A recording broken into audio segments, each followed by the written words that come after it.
And the woman said what Benjamin Creme had said. She said, there's been many Christs. I said, there's been one, and his name is Jesus. And people turned from rows around and looked at me like I was crazy. And so then Benjamin Creme came in, and he started the nearly close to 180 degree spin of his neck again. And the crowd's hypnotic trance appeared to deepen, and he started out from the point of light within the mind of God, may light spring forth ever. And I went nice and clear, and I'll tell you, the acoustics in that building are wonderful. I said, Our Father, who art in heaven, hallowed be thy name. Thy kingdom come, thy will be done.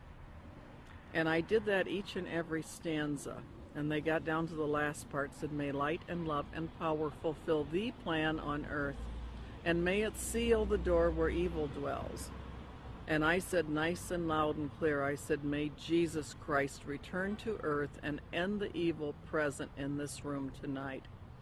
Well, the funniest thing happened, or may I say it did not happen.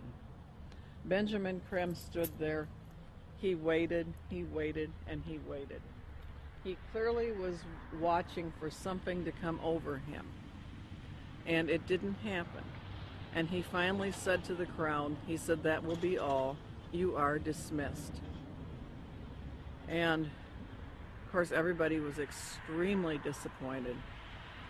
And we went to the door, and I went walking out. I had brought some co-spies with me. They were kind of chickening out at that point and waiting for me. They were afraid of being ripped limb to limb. And I stood down there, and a number of those people knew me, and they were just furious with me. And I stood there calm, cool, and collected, and I said, well, I said, if you're Maitreya the Christ, Betreya the Christ, or whatever his name's supposed to be, or everything he's cracked up to be, one lousy Christian in there saying the Lord's Prayer shouldn't have stopped him. And Benjamin Creme has never come back to Detroit, although that was probably the most successful night financially and crowd-wise that he'd had in the United States. The following is a video taken in Iraq at a Shia Muslim festival. Share International and Benjamin Creme have put out that this is indeed an appearance of Maitreya, the supposed world teacher for the Age of Aquarius, One World Government. Commenting on this video, Share International reports, quote, Imam Mahdi, unexpected appearance, proclaims the title of a video posted on YouTube.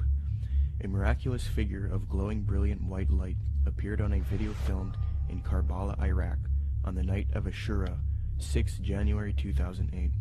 This Shia Muslim ceremony commemorates the martyrdom of the grandson of the Prophet, Hussein, whose tomb is in Karbala. Benjamin Creme's master confirms that the light figure is Maitreya, Imam Mahdi to the Muslims, and that his dance-like movements with a sword remind us of his coming with the sword of cleavage. Could this be real, or is it a hoax? Is Maitreya real, or is he a hoax?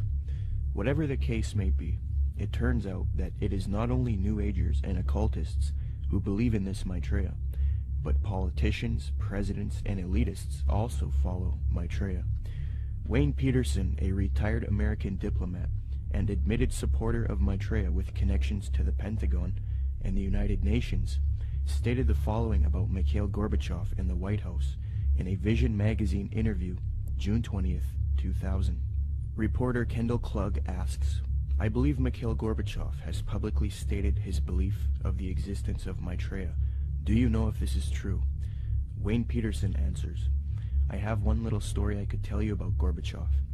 A friend of mine who has worked with the World Bank went to the Heads of State conference in Europe and gave a speech where he borrowed many of Maitreya's ideas for economic reform out of a book by Benjamin Creme that I had given him.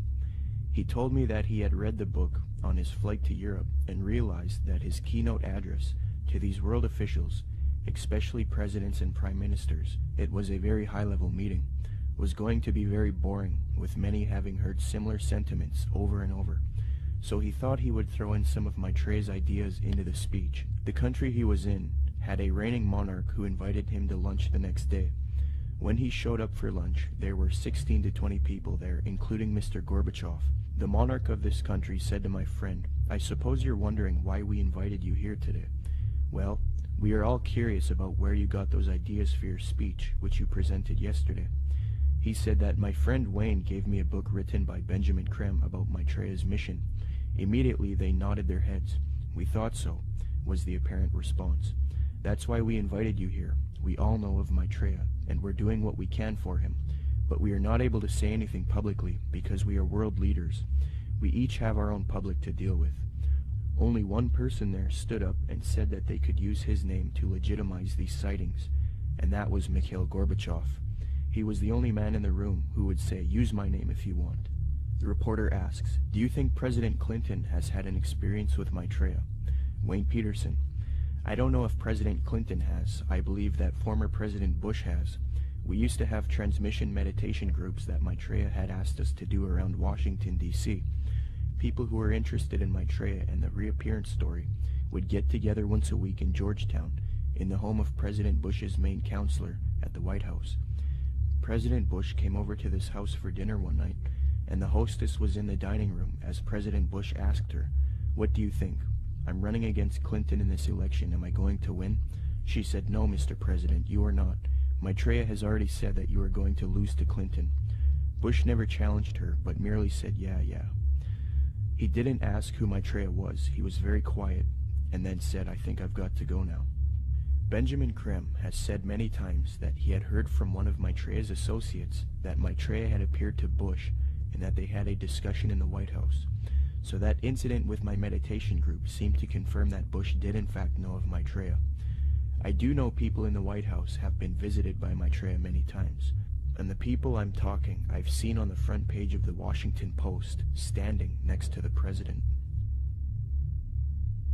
In a December 19, 2008 London Telegraph article, Major Media Organization, Mick Brown praises Maitreya and Benjamin Creme, stating, quote, "This week has come encouraging news for anyone with an interest in signs and wonders, or desperate for a chink of light in the prevailing gloom, which probably means most of us. A savior is at hand."